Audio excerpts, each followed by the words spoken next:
নমস্কাৰ বন্ধুসকল, বৰ্তমান মই আহি উপস্থিত হৈছোহি নামৰূপ মহাবিদ্যালয়ত। হয়, নাহৰকটীয়া সমষ্টিৰ অন্যতম এখন আগশাৰীৰ শিক্ষানুষ্ঠান হ'ল নামৰূপ মহাবিদ্যালয়। নামৰূপ মহাবিদ্যালয়ৰ পদূলি আজি উদুলি মুদুলি, কাৰণ এদিন দুদিন কৰি আজি 50টা বছৰত ভৰি দিলেহি এই নামৰূপ মহাবিদ্যালয়খনে। অৰ্থাৎ চলিত 2023 বৰ্ষৰ 29 আৰু 30 ডিচেম্বৰ তাৰিখে দুদিনীয়া বৰ্ণাঢ্য কাৰ্যসূচীৰে আয়োজন কৰিবলৈ আগবাঢ়িছে সোণোৱালী জয়ন্তী বৰ্ষৰ সামৰণি অনুষ্ঠান। তাৰে আজি প্ৰথমটো দিন, আৰু মই এই প্ৰথম দিনাই আহি উপস্থিত হ'লোহি এই নামৰূপ মহাবিদ্যালয়ত। তেন্তে বন্ধুসকল, আহক একেলগে আগবাঢ়ি যাওঁ আৰু এই সোণোৱালী জয়ন্তী বৰ্ষৰ প্ৰথম দিনাৰ কাৰ্যসূচীসমূহ মই আপোনালোকৰ আগত কিছু আলোকপাত কৰিবলৈ চেষ্টা কৰোঁ। বন্ধুসকল, যিসকলে এতিয়ালৈকে মোৰ চেনেলটো ছাবস্ক্ৰাইব কৰা নাই, অনুগ্ৰহ কৰি চেনেলটো ছাবস্ক্ৰাইব কৰি দিব, যাতে মোৰ আহিবলগীয়া নতুন নতুন ভিডিঅ'বিলাক আপোনালোকে পাই থাকে। তেন্তে বন্ধুসকল, এই যে আপোনালোকে দেখিছে আমাৰ এই নামৰূপ মহাবিদ্যালয় প্ৰথম দিনাৰ কাৰ্যসূচীভাগে ইমান সুন্দৰতা, ইমান জাকজমকতা। এই যে আমি কওঁ ৰূপালী জয়ন্তী বৰ্ষ, সোণালী জয়ন্তী বৰ্ষ, মহাৰজত জয়ন্তী বৰ্ষ বা শতবাৰ্ষিক, এই অনুষ্ঠান প্ৰতিষ্ঠানবিলাকে আমাক বিশেষকৈ বহুখিনি কথাই শিকাই যায়, বহুখিনি কথাই সোঁৱৰাই যায় আৰু বহুখিনি অনুভৱেই দি যায়। সমান্তৰালকৈ যদি আমি চাবলৈ যাওঁ, এনেধৰণৰ অনুষ্ঠান প্ৰতিষ্ঠানবিলাকে আমাক যি ধৰণে বিভিন্ন অনুভৱ, বিভিন্ন কথা আৰু বিভিন্ন ধৰণৰ চিন্তা দি যায়, ঠিক তেনেদৰে আমাৰ অনুভৱ, আমাৰ চিন্তা আৰু আমাৰ যি সেই অনুষ্ঠানটোৰ প্ৰতি থকা যি আন্তৰিকতা, এই আন্তৰিকতা, সেই চিন্তা, সেই অনুভৱখিনি আমি ক'ত কি ধৰণে জড়িতকৰণ কৰোঁ তাৰো কিছু আলোকপাত আজি মোৰ এই ভিডিঅ'টোৰ জৰিয়তে আপোনালোকৰ আগত উপস্থাপন কৰিবলৈ অলপ চেষ্টা কৰোঁ। বন্ধুসকল, এই যে এইখন বিদ্যালয়ত অৰ্থাৎ নামৰূপ মহাবিদ্যালয়ত সোণালী জয়ন্তী বৰ্ষ ভৰি দিয়াৰ লগে লগে যি ধৰণে বিদ্যালয়খনত এক উখল মাখল পৰিৱেশৰ সৃষ্টি হ'ল, যি ধৰণে বৰ্তমান এইখন বিদ্যালয়ত পঢ়ি থকা ছাত্ৰ ছাত্ৰীসকল, এইখন বিদ্যালয়ত শিক্ষকতা কৰি থকা শ্ৰদ্ধাৰ স্বনামধন্য শিক্ষক শিক্ষয়িত্ৰীসকল আৰু পোনপটীয়াকৈ এখন বিদ্যালয়ৰ লগত জড়িত থকা যিসকল শুভাকাংক্ষী, যিসকল সমল ব্যক্তি, তেখেতসকলৰ যি অনুভৱ, সেই অনুভৱনো কেনেকুৱা ধৰণৰ, বা সেই অনুভৱ আমি কি ধৰণে, সেই অনুভৱৰ পৰা আমি কি শিক্ষা ল'ব পাৰোঁ, বা সেই অনুভৱক আমাৰ অনুভৱৰ লগত কি ধৰণে জড়িত কৰিব পাৰোঁ, তাৰ পোনপ্ৰথমে মই অলপ আলোকপাত আপোনালোকৰ আগত কৰিবলৈ চেষ্টা কৰিছোঁ। এই যে বন্ধুসকল, যিসকল বৰ্তমান নামৰূপ মহাবিদ্যালয়ত পঢ়ি আছে, যিসকল স্বনামধন্য শিক্ষক শিক্ষয়িত্ৰীয়ে নামৰূপ মহাবিদ্যালয়ত শিক্ষকতা কৰি আছে, আৰু যিসকলে পোনপটীয়াকৈ এই নামৰূপ মহাবিদ্যালয়ৰ লগত জড়িত হৈ আছে, তেখেতসকলৰ বাবে এই যি সোণোৱালী জয়ন্তীৰ সামৰণি অনুষ্ঠানভাগি বিশেষকৈ এক বৰ্ণিল স্বপ্নিল অনুষ্ঠান। আৰু এই অনুষ্ঠানভাগি কি ধৰণে কোনো বিধি পথালি নোহোৱাকৈ, কোনো কালিমা নলগাকৈ এই অনুষ্ঠানভাগি সফল পৰিসমাপ্তি কৰিব পাৰি, আমি কি ধৰণে এই অনুষ্ঠানভাগিক সুন্দৰৰূপে উপস্থাপন কৰিব পাৰোঁ, কি ধৰণে এই অনুষ্ঠানভাগিক সেইসকল ছাত্ৰ ছাত্ৰী বা শিক্ষক শিক্ষয়িত্ৰী বা সেই শুভাকাংক্ষীসকলে সকলোৰে মাজত প্ৰতিষ্ঠা কৰিব পাৰে, প্ৰেজেণ্টেশ্যন কৰিব পাৰে, তাৰে বাবে তেখেতসকল কিন্তু যথেষ্টখিনি চিন্তিত হয়। খুব সুন্দৰকৈ দিন ৰাতি একাকাৰ কৰি, বহু কষ্ট কৰি এই সোণোৱালী জয়ন্তীৰ কাৰণে সকলোৱে প্ৰস্তুত কৰি, সকলোৱে হাতে হাত ধৰি আগবাঢ়ি আহিছে। দ্বিতীয়তে যদি আমি চাবলৈ যাওঁ, এই যি সোণোৱালী জয়ন্তীৰ সামৰণি অনুষ্ঠানভাগি বিশেষকৈ এই ছাত্ৰ ছাত্ৰী বা এই শিক্ষক শিক্ষয়িত্ৰী বা সেইসকল শুভাকাংক্ষীৰ বাহিৰে এনে বহু ব্যক্তি আছে এনে বহু দল সংগঠন আছে, এনে বহু অনুষ্ঠান প্ৰতিষ্ঠান আছে, যিসকলে বৰ্তমান এই নামৰূপ অঞ্চলতে বসবাস কৰে বা এই নামৰূপ অঞ্চলৰ আশে পাশে বা নামৰূপ অঞ্চলতে আছে। কিন্তু আমাৰ মন কৰিবলগীয়া কথাটো হ'ল যে সেইসকল ব্যক্তিয়ে বৰ্তমান নামৰূপ কলেজত পঢ়া নাই বা অধ্যয়ন কৰা নাই বা আগতো কৰা নাছিলে। এনে বহু ব্যক্তি হয়তো ওলাব, বহু এনেকুৱা দল সংগঠন বা অনুষ্ঠান প্ৰতিষ্ঠানো ওলাব যিয়ে নামৰূপ মহাবিদ্যালয়ৰ লগত পোনপটীয়াকৈ আজি তাৰিখলৈকে জড়িত নাই বা জড়িতকৰণ হোৱা নাই। কিন্তু যেতিয়াই তেখেতসকলৰ কাণত পৰিল যে নামৰূপ মহাবিদ্যালয়খন 2023 বৰ্ষত সোণোৱালী জয়ন্তী বৰ্ষত অৰ্থাৎ 50টা বছৰ অতিক্ৰম কৰিব, তাৰ ফলস্বৰূপে সোণোৱালী জয়ন্তী বৰ্ষৰ সামৰণি অনুষ্ঠান আয়োজন কৰিছে। শুনা মাত্ৰকে সেইসকল শুভাকাংক্ষী, সেইসকল স্বনামধন্য ব্যক্তি, সেইবোৰ দল সংগঠন বা সেইবোৰ অনুষ্ঠান প্ৰতিষ্ঠানে বিনা দ্বিধাই হাত উজান দি আহিল আৰু আৰ্থিক, মানসিক, শাৰীৰিক সৰ্বতো প্ৰকাৰে যতদূৰ সম্ভৱ সামৰ্থ্য অনুযায়ী সেইসকল স্বনামধন্য ব্যক্তি বা সেইসকল অনুষ্ঠান প্ৰতিষ্ঠান বা সেই যি আমাৰ দল সংগঠন সকলোৱে হাতে হাত ধৰি এই বিদ্যালয়খনৰ কাৰণে, এই বিদ্যালয়খনৰ এই সামৰণি অনুষ্ঠানটি সফল পৰিসমাপ্তিৰ ক্ষেত্ৰত এক সফল ৰূপ দিবৰ কাৰণে সকলোৱে হাত উজান দি আহিল। এইটো ক্ষেত্ৰত আমি মন কৰিবলগীয়া কথাটো এয়াই যে এইসকল ব্যক্তিৰ বাবে এই অনুষ্ঠানটো হয় এক স্বপ্নীল বৰ্ণিল অনুষ্ঠান হয়। সোণোৱালী জয়ন্তী বৰ্ষটি তেখেতসকলৰ বাবেও স্বপ্নীল আৰু বৰ্ণিল এক অনুষ্ঠান।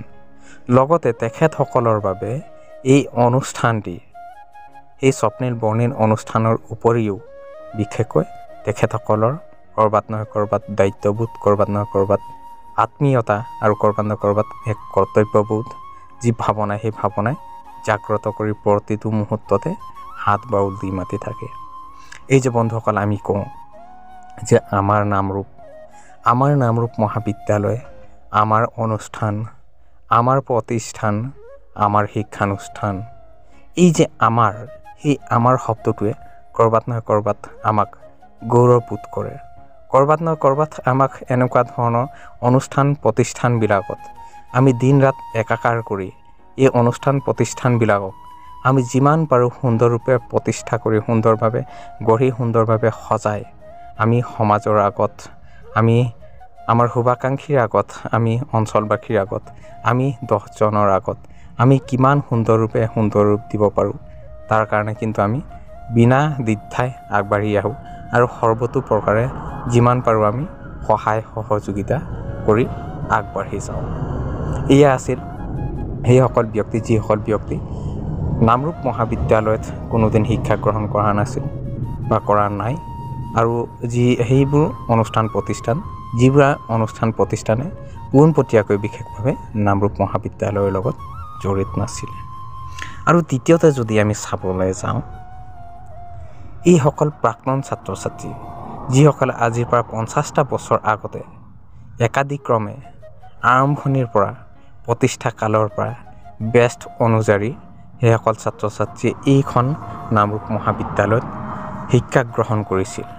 তেখেতসকল এইখন বিদ্যালয়ত পঢ়িবৰ বাবে আগবাঢ়ি আহিছিল আৰু এইখন বিদ্যালয়তে তেখেতসকলে শিক্ষা সাং কৰি তেখেতসকল এইখন বিদ্যালয়ৰ পৰা বিদায় লৈছিল।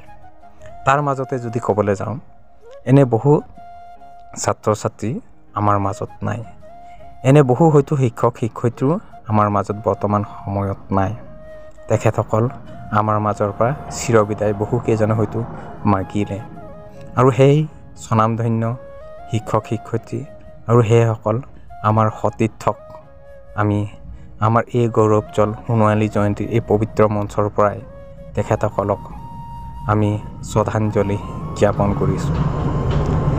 আৰু এই যে যিসকল প্ৰাক্তন ছাত্ৰ ছাত্ৰীয়ে বেষ্ট অনুযায়ী 50টা বছৰ আগত এখন বিদ্যালয়ত একাদিক্ৰমে শিক্ষা গ্ৰহণ কৰিবলৈ আহিছিল, সেই সময়ৰ যিখন নামৰূপ মহাবিদ্যালয়ৰ সেই নামৰূপ মহাবিদ্যালয়ৰ ৰূপৰেখা আৰু আজি তাৰিখৰ নামৰূপ মহাবিদ্যালয়ৰ ৰূপৰেখাৰ মাজত যথেষ্টখিনি হয়তো পাৰ্থক্য থাকিব পাৰে আৰু থকাটো স্বাভাৱিক।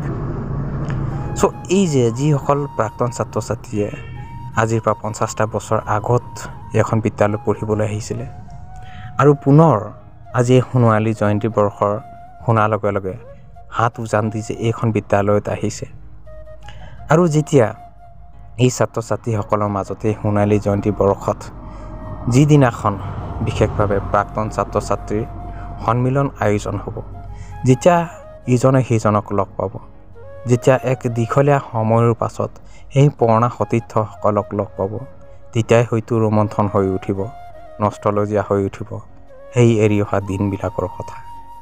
সেই দিনবিলাকৰ কথা যিটো দিনত হয়তো বৰ্ষৰ ৰ'দত এই নামৰূপ মহাবিদ্যালয়ৰ গেটৰ সন্মুখত থকা সেই কৃষ্ণচূড়াজোপাৰ গছৰ তলত বহি ছাঁ লৈ বাৰ্তালাপ কৰা মধুৰ স্মৃতিৰ কথা। হয়তো সেই প্ৰাক্তন ছাত্ৰ ছাত্ৰীসকলৰ মাজত আলোকপাত হ'ব, ৰোমন্থন হ'ব সেই শ্ৰেণী কোঠাত কৰি থকা দুষ্টামিৰ কথা। হয়তো সেই প্ৰাক্তন ছাত্ৰ ছাত্ৰীসকলৰ মাজত আলোকপাত হ'ব, ৰোমন্থন হ'ব সেই বেক বেঞ্চাৰৰ কথা।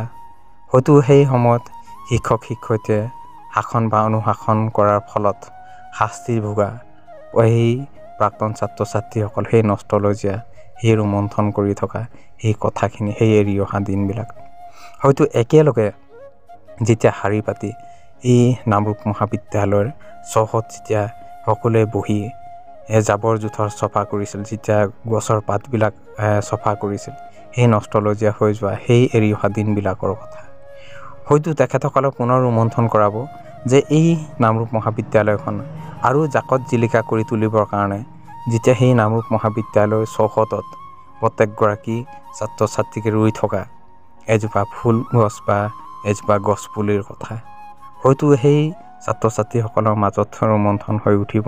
সেই যে খিৰিকীৰ কাষত বহি যেতিয়া ছাৰে বা শিক্ষক শিক্ষয়িত্ৰীয়ে যেতিয়া পাঠদান কৰি থকা সময়ত যে দুষ্টামি কৰি থকা সেই ৰোমন্থন হৈ থকা সেই এৰি অহা ৰোমন্থনৰ এই কথা বৰ্তাবিলাক হয়তো তেখেতসকলৰ মাজত ৰোমন্থন হৈ উঠিব। সেই সময়ত ঘৰৰ পৰা এটা কোৰ বা এখন কটাৰী বা এটি দা লৈ যে এইখন বিদ্যালয়ত ক'ৰবাত নে ক'ৰবাত তেখেতসকলক মাটি চপোৱা কথা, ক'ৰবাত জেওৰা দিয়া কথা, ক'ৰবাত হাবি চফা কৰাৰ কথা, সেইটো সময়ত তেখেতসকলে খেল ধেমালিৰ মাজতে ক'ৰবাত কৰা আড্ডাৰ কথা, যেতিয়া ৰিক্ৰিয়েশ্যনৰ সময়ত যেতিয়া আজৰি সময় পায় সেই সময়ত দলবদ্ধভাৱে ক'ৰবাত গোট হৈ তেখেতসকলে ৰোমন্থন কৰা সেই সুন্দৰ মিঠা মিঠা অনুভৱবিলাক।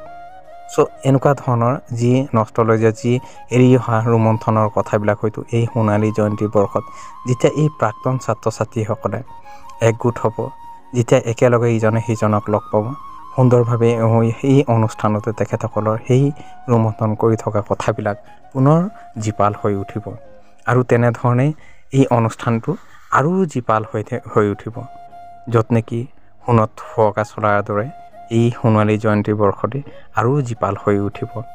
চ' ইমান দেৰি আপোনালোকে ভিডিঅ'টো চাই আছে তাৰ বাবে আপোনালোককো ধন্যবাদ জ্ঞাপন কৰিছোঁ আৰু সেয়েহে মই কৈছোঁ যে এই সোণোৱালী জয়ন্তী বৰ্ষভাগি প্ৰত্যেকজন ব্যক্তিৰ বাবে ভিন্ন হ'ব পাৰে।